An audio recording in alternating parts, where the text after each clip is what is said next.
Hello students, welcome to the Sarokar classes. जैसे कि आपने देखा था, पिछले लेक्चर में हमने फैक्टर अफेक्टिंग द रेजिस्टेंसेस के बारे में देखा था। देन इस लेक्चर में हम कॉम्बिनेशन ऑफ रेजिस्टेंसेस के बारे में पढ़ेंगे। ये देखिए, हमारे पास दो कॉम्बिनेशन दिए हुए हैं, एक सीरीज कॉम्बिनेशन और एक पैरेलल कॉम्बिनेशन। सो सीरीज और पैरेलल के बारे में हमारे पास कुछ इंपॉर्टेंट पॉइंट दिए हुए हैं। आइए देख लेते हैं क्या है वो पॉइंट। देखिए, पहला पॉइंट दिया हुआ है हमारे पास, current through each resistance is same. मान लीजिए हमारे पास कोई सर्किट दिया हुआ है, उसमें दो रेजिस्टेंस मान लीजिए लगे हुए हैं R1 और R2, वो दोनों सीरीज में है। सो जो सर्किट में करंट फ्लो कर रहा होगा, मान लीजिए उसमें I फ्लो कर रहा है, सो जो करंट I होगा वो रेजिस्टेंस R1 और रेजिस्टेंस R2 दोनों से सेम करंट फ्लो करेगा। नेक्स्ट पॉइंट की अगर हम बात करें, नेक्स्ट पॉइंट दिया हुआ है, total voltage is sum of the voltage across individual resistances. मान लीजिए हमारे पास सर्किट में R1 और R2 रेजिस्टेंसेस लगे हुए हैं सीरीज में। देन R1 के अक्रॉस जो पोटेंशियल डिफरेंस हमारा हो जाएगा वो मान लीजिए V1 है, और R2 के अक्रॉस पोटेंशियल डिफरेंस V2 है। सो इस स्टेटमेंट के अकॉर्डिंग जो हमारा V1 V2 का जो रिलेशन आएगा वो हो जाएगा total voltage V is equals to V1 plus V2। देखते हैं नेक्स्ट पॉइंट क्या दिया हुआ है, individual voltage directly proportional to the individual resistance. मतलब ये हुआ कि मान लीजिए हमारा R1 रेजिस्टेंस से V1 वोल्टेज है और R2 रेजिस्टेंस के अक्रॉस V2 वोल्टेज है। सो जो हमारा R1 और R2 होगा वो directly proportional to V1 and V2 होगा। नेक्स्ट पॉइंट दिया हुआ है, equivalent resistance is the sum of individual resistance. मान लीजिए हमारे साथ सर्किट में सीरीज में कुछ रेजिस्टेंसेस लगे हुए हैं, मान लीजिए R1 R2 R3 लगे हुए हैं। सो जो इसका इक्विवेलेंट रेजिस्टेंस होगा वो हमारा इस फार्मूले से फाइंड होता है। इसका फार्मूला हो जाएगा R equivalent is equals to R1 plus R2 plus R3। Simply हम उन रेजिस्टेंसेस को ऐड कर देते हैं। नेक्स्ट हम देखेंगे पैरेलल कॉम्बिनेशन के बारे में। देखिए पैरेलल में क्या पहला पॉइंट दिया हुआ है, पैरेलल में दिया हुआ है कि potential potential drop across each resistance is same. मतलब ये हुआ, अगर हमारे सर्किट में रेजिस्टेंसेस जो हैं वो पैरेलल में लगे हुए हैं तो उनके अक्रॉस जो पोटेंशियल डिफरेंस होगा वो कांस्टेंट होगा। मान लीजिए हमारी बैटरी से वी पोटेंशियल डिफरेंस का वोल्टेज जा रहा है, तो जो इसके अक्रॉस रेजिस्टेंस लगे होंगे, मान लीजिए पहले में रेजिस्टेंस लगे हुए हैं और ये बैटरी है। सो अगर ये 20 वोल्ट की बैटरी है तो इस रेजिस्टेंस से भी हमारा जो वोल्टेज होगा इसके अक्रॉस V हो जाएगा, और इस रेजिस्टेंस के अक्रॉस भी जो हमारा वोल्टेज होगा वो V ही होगा। अब नेक्स्ट पॉइंट देखते हैं, total current is sum of individual current through each resistances. आइए उसको देखते हैं, इसका मतलब क्या हुआ। मान लीजिए हमारे पास एक सर्किट दिया हुआ है, ये इस तरह है, इसमें ये R1 रेजिस्टेंस है, ये R2 रेजिस्टेंस है, और इसमें ये बैटरी लगी हुई है 20 वोल्ट की। मान लीजिए इसमें से करंट अगर I1 ड्रॉ हो रहा है, सो करंट यहां तक जाएगा, इस पॉइंट पे करंट डिवाइड हो जाएगा, इस ब्रांच में करंट जो है वो I1 चला जाएगा, और आगे इस ब्रांच में करंट हमारा I2 चला जाएगा। सो जो ये करंट टोटल करंट I है, this is sum of this individual current I1 plus I2। So इस स्टेटमेंट में यही दिया हुआ है कि हमारा टोटल करंट I जो है वो I1 प्लस I2 के बराबर होगा। नेक्स्ट पॉइंट देखिए, individual current is inversely proportional to the individual resistance.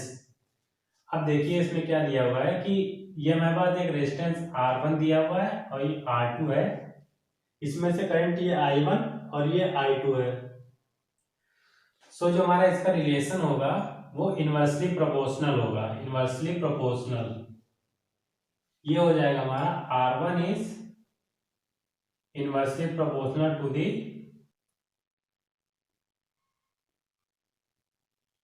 this I2 current and R2 is proportional to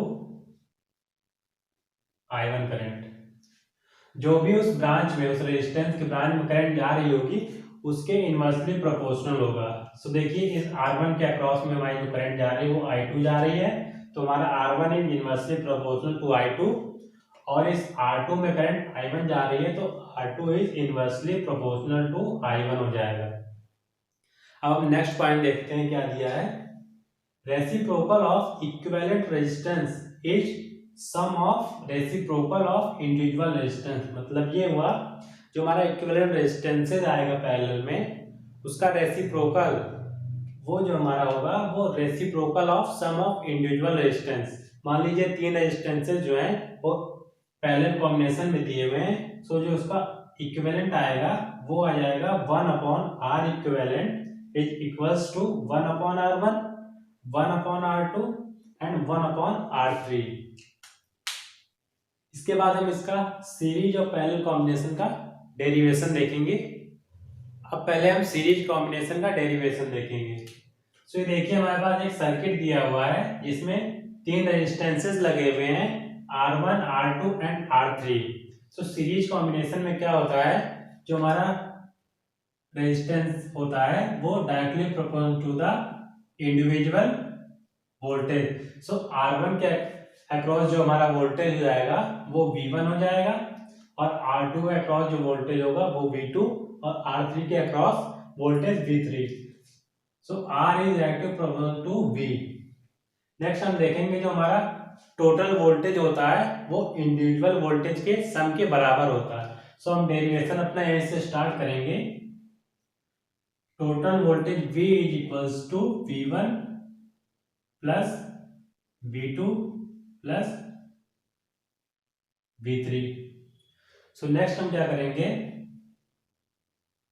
Ohm's law में हमने पढ़ा था B is equals to IR, ये हमने पढ़ा था। अब इसमें हम जो ये V है इसमें से करंट I जा रही है, और इसका जो हम कॉम्बिनेशन का रेजिस्टेंस जो है इक्विवेलेंट रेजिस्टेंस को हम R इक्विवेलेंट लें अगर, तो ओम्स लॉ से हमारा V इज इक्वल्स टू हो जाएगा IR इक्विवेलेंट हो जाएगा, और जो हमारा V1 होगा वो इसी तरह हो जाएगा ओम्स लॉ से IR1, क्योंकि V1 के अक्रॉस R1 रेजिस्टेंस है, और करंट हमारा जो सर्किट में है सीरीज कॉम्बिनेशन में करंट हमारा सेम रहता है। देन अब V2 की अगर बात करें तो V2 हमारा हो जाएगा IR2, और V3 हो जाएगा IR3। अब हम क्या करेंगे, ये हो जाएगा R इक्विवेलेंट, I को हम इसमें से कॉमन ले लेंगे, ब्रैकेट में हमारा आ जाएगा R1 plus R2 plus R3। सो हम इस I को इस I से कैंसिल कर देंगे, और हमारे पास जो एक्सप्रेशन आएगा वो हो जाएगा R equivalent is equals to R1 plus R2 plus R3। अभी हमने यही सीरीज में देखा था, जो हमारे पास इक्विवेलेंट रेजिस्टेंस था उसका फॉर्मूला यही था, R equivalent is equals to R1 plus R2 plus R3। Individual resistances का जो है इसमें सिंपली सम हो जाएगा। नेक्स्ट हम पैरेलल कॉम्बिनेशन के डेरिवेशन की बात करेंगे। सो अब देखिए पैरेलल कॉम्बिनेशन। अभी पैरेलल कॉम्बिनेशन में हमने देखा था जो हमारा करंट होता है वो inversely proportional to the resistance होता है। सो जो हमारा करंट होगा वो inversely proportional to the resistance होगा, और इसमें हमने देखा था जो हमारा टोटल करंट होगा वो sum of individual current across the resistance होगा। मतलब इस सर्किट में देखिए जो हमारे ये टोटल करंट I है वो sum of this I1 plus I2 plus I3 के बराबर होगा। सो हम यहां से अपना डेरिवेशन स्टार्ट करते हैं। इस I is equals to I1 plus I2 plus I3, I1 plus I2 plus I3। Ohm's law से हमने भी देखा था, ओम्स लॉ होता है V is equals to I R. तो यहां से जो हमारा I होगा, I is equals to V by R हो जाएगा। तो इसमें अगर हम इस I की वैल्यू को रिप्लेस करें तो I हो जाएगा V बाई इस कॉम्बिनेशन का इक्विवेलेंट रेजिस्टेंस। तो ये हो जाएगा V upon R equivalent. Next अगर हम I1 की बात करें तो I1 जो करंट है वो R1 के अक्रॉस फ्लो कर रही है। तो जो हमारा I1 होगा वो हो जाएगा V अपॉन R1, क्योंकि पैरेलल कॉम्बिनेशन में हमारा वोल्टेज जो है वो कांस्टेंट रहता है। सो हमारा वोल्टेज जो है वो तीनों रेजिस्टेंस के लिए V होगा। नेक्स्ट अगर I2 की बात करें तो I2 हो जाएगा हमारा V upon R2 and I3 हो जाएगा V अपॉन R3।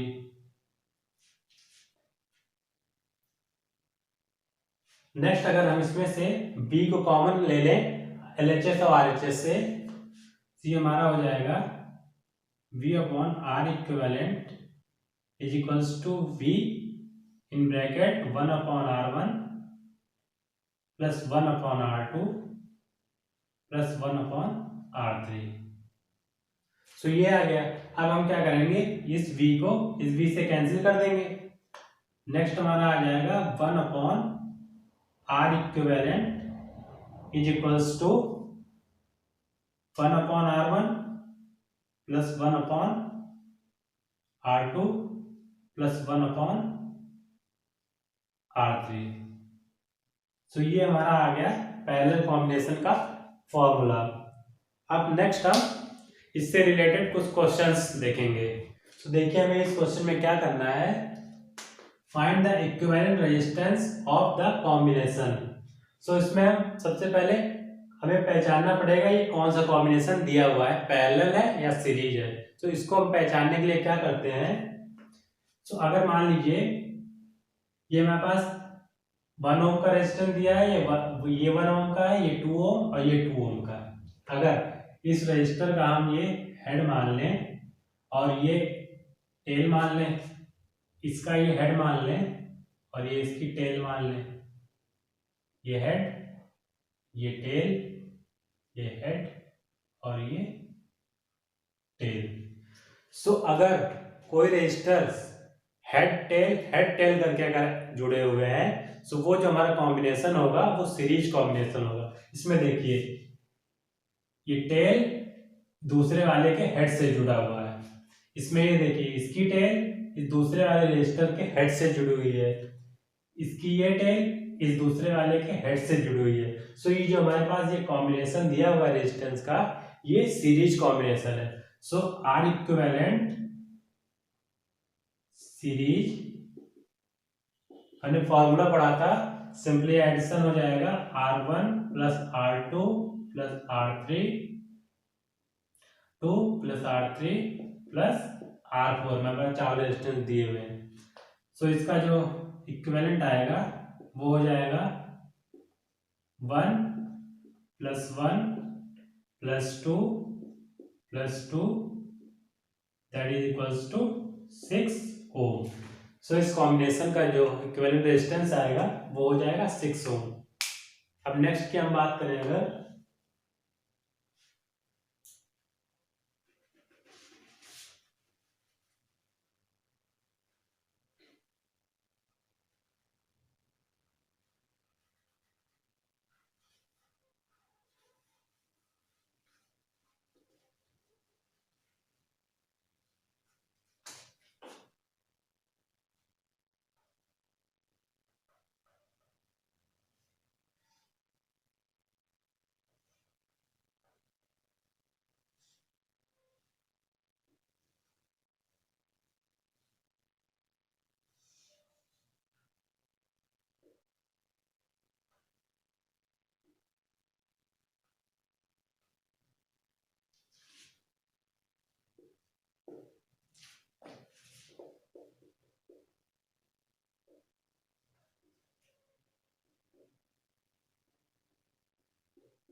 सो देखिए इसमें क्या दिया हुआ है, हमें इस सर्किट का इक्विवेलेंट रेजिस्टेंस फाइंड करना है। सो अब इसमें देखिए हम कैसे पहचानेंगे ये सीरीज है या पैरेलल कॉम्बिनेशन दिया हुआ है। अब इसमें अगर हम ये मान ले इसका ये हेड है और ये इसकी टेल है, सो इसी तरह ये इसका हेड हो जाएगा और ये इसकी टेल हो जाएगी। अगर दो रजिस्टर हेड टू हेड और टेल टू टेल कनेक्ट है, जैसे यहाँ पे दिया हुआ है, इसके ये दोनों हेड एक पॉइंट से जुड़े हुए हैं और ये इसके टेल जो है ये एक पॉइंट से कनेक्टेड है। सो अगर इस तरह का कॉम्बिनेशन हमारे पास है तो ये जो कॉम्बिनेशन होगा वो हो जाएगा parallel combination. So parallel combination का फार्मूला हमने देखा था अभी, 1/R equivalent parallel is equals to 1/R1 plus 1/R2 plus 1/R3, ये फॉर्मूला होता है। सो इसमें हम फॉर्मूला लगाएंगे, इसमें हमारे पास दो रेजिस्टेंस दिए हुए हैं। सो इसका जो हमारा सॉल्यूशन हो जाएगा वो हो जाएगा 1/R equivalent is equals to 1/3 प्लस 1/6। तो इसको आगे सॉल्व करेंगे, इसका एलसीएम हो जाएगा 6, ये हमारा हो जाएगा 2 प्लस 1,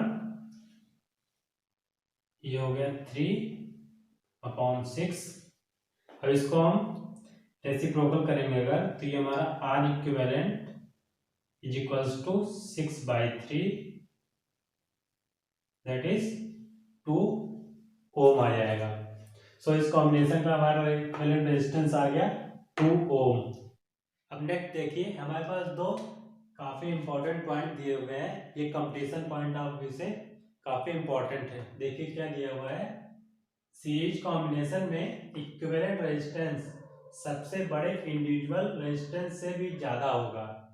सो देखिए इस पॉइंट को हम कैसे समझते हैं। मान लीजिए हमारे पास कोई चार रेजिस्टेंस दिए हुए हैं, 2 ओम, R2 में दिया हुआ है 4 ओम, R3 दिया हुआ है 6 ओम और मान लीजिए R4 दिया हुआ है 12 ओम। सो फर्स्ट पॉइंट के अकॉर्डिंग जो इन रेजिस्टेंस का जो कॉम्बिनेशन होगा वो सबसे बड़े इंडिविजुअल रेजिस्टेंस से भी ज्यादा आएगा। मींस यहाँ सबसे बड़ा इंडिविजुअल रेजिस्टेंस जो हमारा है वो है 12 ओम।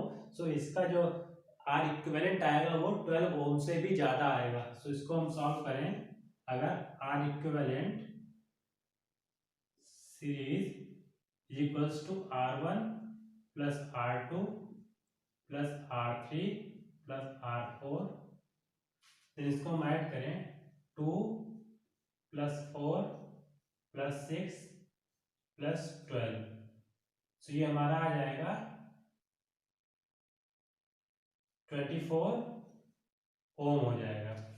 सो जो हमारा आर इक्विवेलेंट आया है ये सबसे बड़ा जो इंडिविजुअल रेजिस्टेंस दिया हुआ है इससे भी बड़ा आया। सो इस पॉइंट के अकॉर्डिंग ये हमारा आंसर आ गया। अब नेक्स्ट पॉइंट की बात करें, नेक्स्ट पॉइंट में दिया हुआ है पैरेलल कॉम्बिनेशन में इक्विवेलेंट रेजिस्टेंस सबसे छोटे इंडिविजुअल रेजिस्टेंस से भी कम होगा। तो इसको समझते हैं अगर एग्जांपल से। सो देखिए हमारे पास ये दिया हुआ R1 2 Om, R2 4 ohm and R3 6 ohm and R4 12 ओम दिया। तो इस स्टेटमेंट के अकॉर्डिंग जो हमारा आर इक्विवेलेंट पैरेलल में आएगा वो सबसे छोटा है। यहाँ पे जो सबसे छोटा हमें दिया हुआ है रेजिस्टेंस 2 ओम का, सो आर इक्विवेलेंट इससे भी छोटा आएगा। तो इसको हम वेरीफाई अगर करें तो हमारा आर इक्विवेलेंट का फार्मूला होता है 1/R equivalent parallel is equals to 1/R1 plus 1/R2 plus 1/R3 plus 1/R4।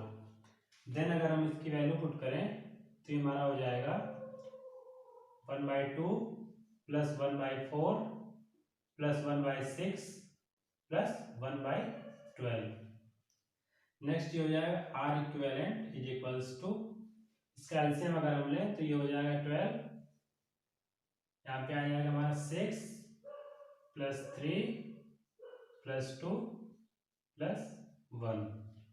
सो ये हमारा हो जाएगा 6 plus 3 9, 9 plus 2 11 plus 1 12 upon 12 and R equivalent आ जाएगा 12 से 12 कट जाएगा, ये हो जाएगा 1। सो आर इक्विवेलेंट इज 1 ओम। सो इससे इस आंसर से हम देख रहे हैं कि जो हमारा इक्विवेलेंट रेजिस्टेंस आया है 1 ओम, ये इंडिविजुअल रेजिस्टेंस 2 ओम से भी छोटा है। सो इस स्टेटमेंट के अकॉर्डिंग ये हमने इसका ये आंसर फाइंड कर लिया।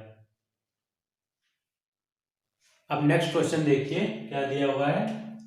The equivalent resistance is 6/5 ohm when two wires are joined in parallel। So हमें यहाँ पे दिया हुआ है पैरेलल कॉम्बिनेशन। नेक्स्ट आगे क्या दिया है, when one of the wire is breaks the equivalent resistance is 2 ohm, then the resistance of broken wire। सो मान लीजिए हमारे पास एक सर्किट दिया हुआ है, से ये दिया है पैरेलल।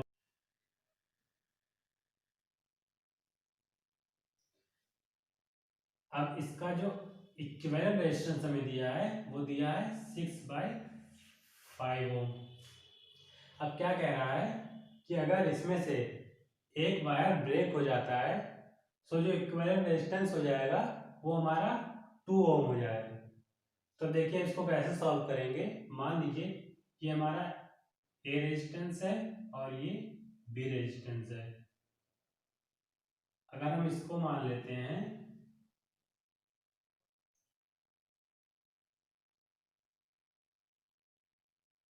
ब्रेक किया हुआ, मान लीजिए यहाँ से ब्रेक हो गया, तो जो हमारा इक्विवेलेंट रेजिस्टेंस हो जाएगा ब्रेक होने के बाद वो हो जाएगा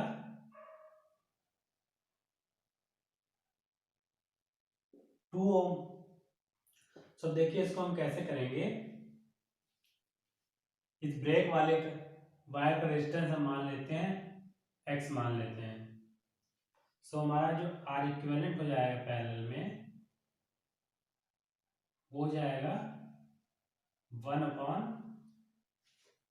इसका हमने x मान लिया है तो ये हो जाएगा 1 अपॉन x प्लस, अब ये जो वायर B दिया हुआ है इसका हमने जो इक्विवेलेंट रेजिस्टेंस फाइंड किया वो हमारा दिया है 2 ओम, क्योंकि अगर ये ब्रेक हो जाएगा कॉम्बिनेशन से इसका रेजिस्टेंस 6/5 ओम आ रहा है, और अगर ये रेजिस्टेंस नहीं है तो मतलब कि जो बी वायर दिया है उसका रेजिस्टेंस 2 ओम है।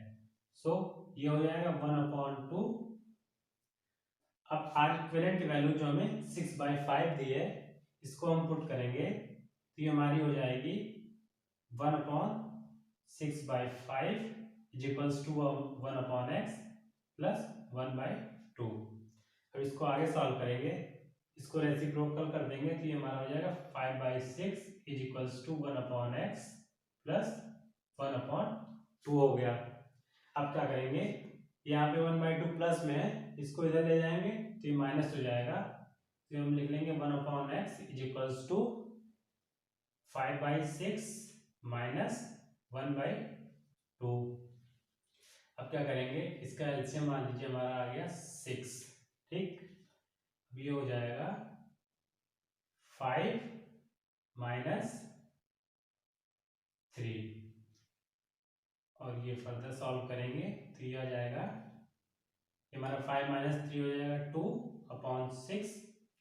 अब इसको रेसिप्रोकल करेंगे तो हमारा x की वैल्यू आ जाएगी 6/2 दैट इज इक्वल्स टू 3 ओम। सो जो वायर ब्रेक हुआ था उसका रेजिस्टेंस हमने फाइंड किया, वो आ रहा है 3 ओम। और क्वेश्चन में पूछा है कि रेजिस्टेंस ऑफ ब्रोकन वायर, सो हमें ऑप्शन दिए हुए हैं 2 ओम, 3 ओम, 5 ओम, 6 ओम। सो जो हमारा आंसर आया है उसके अकॉर्डिंग ये option second is correct answer. अब नेक्स्ट क्वेश्चन देखिए क्या दिया है, find the equivalent resistance across point A and C in the given network of resistors. ये हमारे एक नेटवर्क दिया है रेजिस्टर कॉम्बिनेशन का, तो इसमें हमें पॉइंट ए और सी के अक्रॉस में ये दिया हुआ पॉइंट ए और ये पॉइंट सी दीवार, इसके अक्रॉस में हमें इक्विवेलेंट रेजिस्टेंस फाइंड करना है। सो इसको देखिए हम कैसे सॉल्व करेंगे। सो इसमें देखिए इस पॉइंट से ये जो रेजिस्टेंस दिया है ये 8 ओम का और ये 7 ओम का जो है ये सीरीज में है। इसी तरह ये नीचे देखिए 10 ओम का और ये 5 ओम का जो है ये सीरीज में है। ये भी हमारा सीरीज में हो गया। अगर हम इसका अलग से डायग्राम इसका हम ड्रॉ करें अगर, तो ये हमारा हो जाएगा, ये पॉइंट ए दिया हुआ है और ये मान लीजिए पॉइंट सी है। सो ए सी के अक्रॉस में एक 5 ओम का रेजिस्टेंस लगा हुआ है, ठीक। अब क्या, ए सी के अक्रॉस में 5 ओम का लगा है। अब ये सीरीज में थे तो सीरीज का फॉर्मूला होता है R1 प्लस R2। सो ये जो सीरीज कॉम्बिनेशन अगर इसका हम करेंगे तो ये हो जाएगा 8 प्लस 7, 8 7 15 हो जाएगा। सो इसके अक्रॉस एक ये लग गया रेजिस्टेंस 15 ओम का। अब इसकी अगर हम बात करें तो इसका भी जो इक्विवेलेंट रेजिस्टेंस आएगा 10 5 15, इसका भी जो है इक्विवेलेंट आ जाएगा 15 ओम। सो अब देखिए इस नेटवर्क से हमें क्या लग रहा है कि जो तीनों रेजिस्टेंसेस लगे हुए हैं ये पैरेलल कॉम्बिनेशन में लगे हुए हैं, क्योंकि इसका हेड और इसका हेड और इनकी ये टेल ये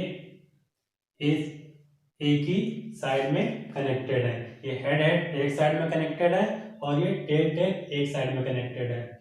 अब देखिए हमें जो ऑप्शन में क्या क्या इक्विवेलेंट रेजिस्टेंस की वैल्यू दी हुई है। एक हमें 35 ओम दी हुई है, एक दी हुई है 30 ओम, एक दी हुई है 5 ओम और एक दी हुई है 3 ओम। और हमारे पास जो ये सर्किट है इसमें हमें पैरेलल कॉम्बिनेशन में इक्विवेलेंट रेजिस्टेंस फाइंड करना है। तो उसमें वैल्यू दी है 15 ओम, 5 ओम और 15 ओम। सो अगर हम ऑप्शन से इस क्वेश्चन को सॉल्व करें तो हमारा क्वेश्चन अब यही सॉल्व हो गया। तो देखिए हमने अभी एक पॉइंट पढ़ा था कि पैरेलल कॉम्बिनेशन में जो इक्विवेलेंट रेजिस्टेंस होता है वो सबसे छोटे वाले जो इंडिविजुअल रेजिस्टेंस होगा इसमें से ये 5 ओम जो है ये सबसे छोटा इंडिविजुअल रेजिस्टेंस है। सो इक्विवेलेंट रेजिस्टेंस इससे भी छोटा होगा। सो ऑप्शन में देखिए 5 ओम से छोटा कौन सा ऑप्शन है। ये देखिए 35 ओम बड़ा है, 30 ओम बड़ा है और ये 5 ओम भी बड़ा है। सो सबसे छोटा जो रेजिस्टेंस है वो है 3 ओम का। सो इस क्वेश्चन को जो हमारा आंसर होगा वो 4th हो जाएगा। सो ऐसे तो हमने जो पॉइंट हमने पढ़ा था उसके अकॉर्डिंग तो हमने सॉल्व कर लिया इस क्वेश्चन को। अब इसको हम कैलकुलेशन से सॉल्व करते हैं। तो ये हो जाएगा 1/R equivalent is equals to, ये पुट करेंगे हम 1/15 प्लस 1/5 एंड प्लस 1/15।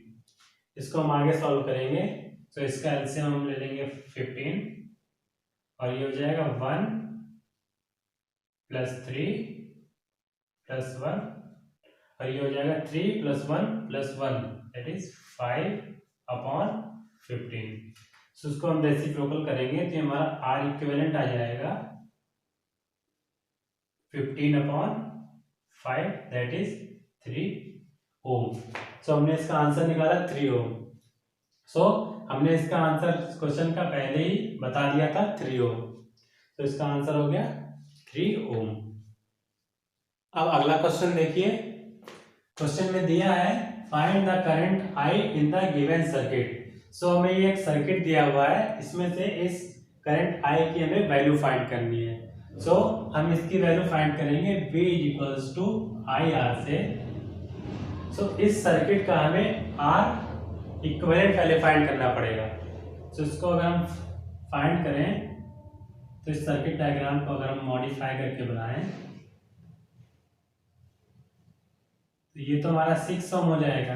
अब देखिए ये जो रेजिस्टेंस लगे हुए हैं, अब ये लगे हुए हैं head tail head tail head tail, इस कॉम्बिनेशन में लगे हुए हैं। सो ये जो हमारा ये रेजिस्टेंस का जो कॉम्बिनेशन है वो सीरीज कॉम्बिनेशन है।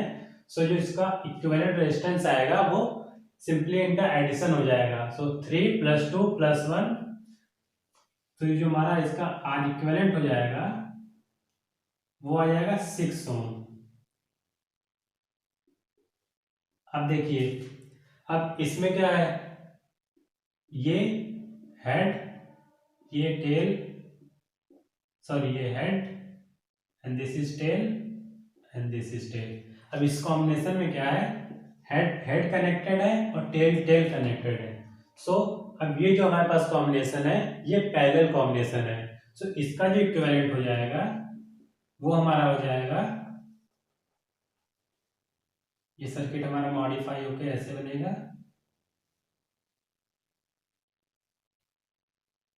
अब जो इसका इक्विवेलेंट रेजिस्टेंस आएगा वो हम कैसे फाइंड करेंगे, तो हो जाएगा 1/R equivalent is equals to 1/R1 + 1/R2 करेंगे।